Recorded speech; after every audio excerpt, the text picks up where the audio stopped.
Jika malam bisa berbicara, mungkin ia akan berteriak tentang luka-luka yang tak sempat kusebutkan.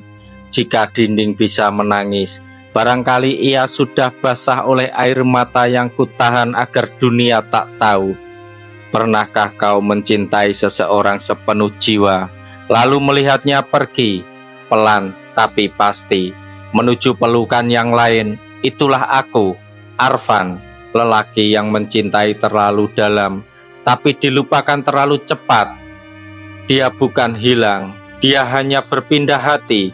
Tapi yang menyakitkan bukan soal kepergiannya, bukan juga soal orang ketiga. Yang merobekku jadi serpian adalah alasannya, karena dia lebih sabar darimu.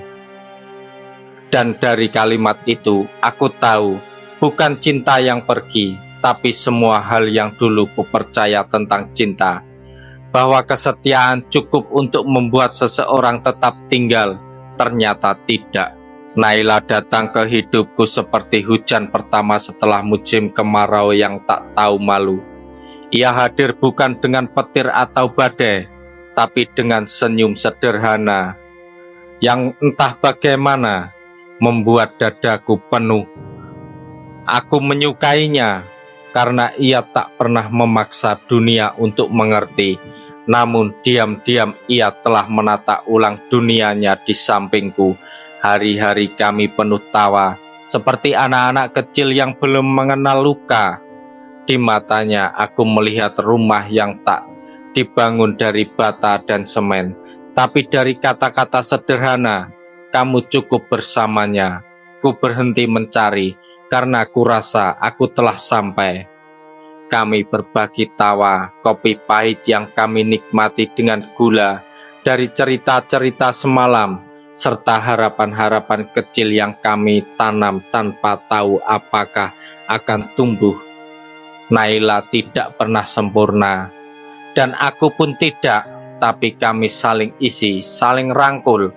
Kalaupun ada pertengkaran, kami selalu saling menggenggam di ujungnya.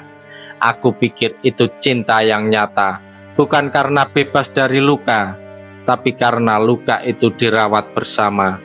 Rasanya seperti naik perahu kecil di sungai panjang, dan meski arus kadang menghantam, kami tetap mendayung dengan keyakinan bahwa arah yang kami tuju adalah satu.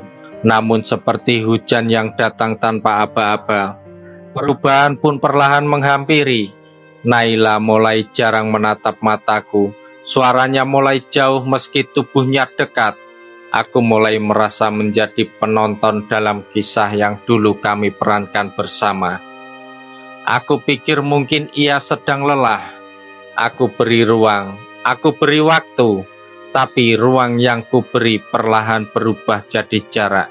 Dan waktu yang kubiarkan tumbuh perlahan berubah menjadi celah di mana kehadiranku tak lagi ia anggap cukup. Chandra mulai muncul pertama kali sebagai nama samar yang melintas dalam obrolan ringan Naila. Dia teman kerja, katanya, ringan seolah tak ada makna di baliknya. Tapi lambat laun, nama itu hadir sebagai bayangan di belakangku, tak pernah terlihat, tapi selalu terasa. Aku mencium aroma asing di ruang familiar kami. Bukan dari parfumnya, tapi dari caranya menjauh tanpa benar-benar pergi. Dan setiap kali aku tanya, Naila hanya menjawab dengan senyum yang entah kenapa kini terasa menyembunyikan sesuatu. Seolah di balik diamnya ada dunia lain yang perlahan tumbuh di luar jangkauanku. Chandra katanya adalah pria yang tenang, tidak banyak bicara, tapi selalu tahu harus berkata apa. Ia tidak pernah memaksanya menjelaskan, tidak pernah menuntut alasan. Berbeda denganku, yang katanya cepat terbakar, terlalu ingin tahu, terlalu banyak bertanya. Chandra lebih sabar darimu, ucapnya suatu malam. Dan kata-kata itu menamparku lebih keras daripada kemarahan yang pernah kulontarkan. Ternyata aku tidak sedang bersaing dengan rasa, aku bersaing dengan karakter. dan di sana aku sudah kalah bahkan sebelum bertarung dimulai. Yang membuatku luka ini begitu menyakitkan bukan karena aku ditinggalkan, tapi karena aku dijadikan perbandingan. Aku tidak cukup bukan karena aku menyakitinya, tapi karena ada orang lain yang lebih sabar saat dia butuh ruang. Padahal aku pun sabar, hanya saja sabarku tidak diam, sabarku berteriak, sabarku bertanya, sabarku berjuang untuk dipahami.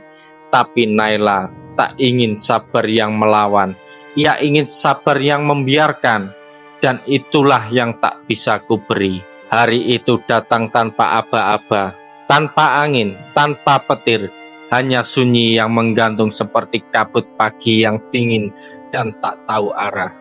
Naila berdiri di depan pintu, matanya tak lagi mencari mataku. Ia tak marah, tidak menangis, dan justru itu yang paling menghancurkan. Ia mengatakan bahwa ia tak lagi bisa melanjutkan semuanya bersamaku. Dengan nada yang begitu tenang, seolah ia sedang mengucapkan daftar belanja, bukan kalimat perpisahan. Lalu kalimat itu meluncur pelan tapi mematikan, karena dia lebih sabar darimu. Dan sejak itu, dunia tak lagi bersuara. Aku berdiri di sana, tubuhku kaku, jiwaku patah. Kata-katanya mengalir seperti racun ke dalam nadi, membekukan darahku. Aku ingin memohon, ingin bertanya, ingin merobek semua kemungkinan agar dia tinggal.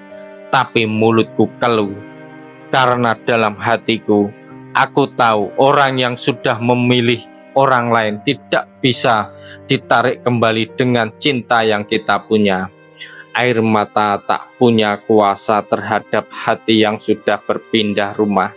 Dan Naila sudah membangun rumah baru di dada orang lain, bahkan sebelum rumah lama ini benar-benar runtuh. Setelah ia pergi, rumah menjadi museum kenangan. Setiap benda menjadi saksi bisu dari cinta yang gagal. Sapu tangan kecil yang ia tinggalkan di atas meja menjadi lambang dari sisa-sisa yang tak bisa kulenyapkan. Dan setiap malam aku tidur dalam pelukan kosong, berharap mimpi bisa lebih ramah daripada kenyataan. Tapi mimpi pun tidak selalu datang. Kadang hanya hening yang menyelimuti, membawa suara-suara samar dari masa lalu, dan menyiksaku dengan pertanyaan-pertanyaan yang tak pernah punya jawaban. Waktu tidak menyembuhkan luka seperti yang sering orang katakan. Ia hanya mengajari cara berjalan dengan perih di dada tanpa harus menunjukkan pada dunia. Aku mulai belajar lagi mencintai diriku sendiri. Setelah sekian lama menjadikannya tumbal untuk menjaga hubungan yang terus bocor.